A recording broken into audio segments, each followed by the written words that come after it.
трэба пачынаць, што я вырас, сфармаваўся як асоба ў пачатку 90-х гадоў, калі ўласна ўзнікла Рэспубліка Беларусь, і на пачатку быў падлеткам, быў моцна захоплены вось гэтай ідэяй, што ў нас свая дзяржава, якая мае незалежнасць.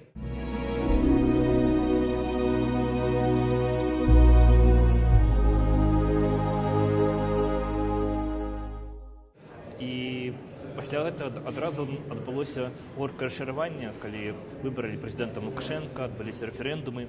І я зразумеў, што дзяржава гэта не ідэал, і што нельга проста пакладацца на тое, што нейкая ўлада здолее вырашыць усе твае праблемы, і што трэба выбудоўваць, напэўна, нейкую ўласную аўтаномію.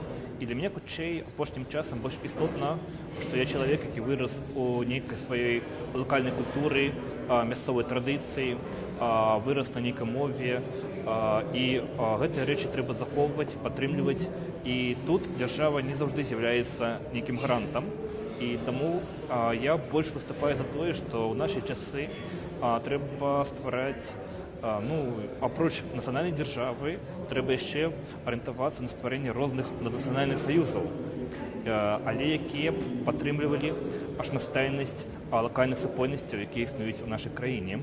Наднацыянальныя саюзы яны могуць быць не пагрозай для лакальнага, але гэта мусіць быць нейкая адмысловая філасофія, адмысловая ідэя, якая закладваецца ў такія аб'яднанні.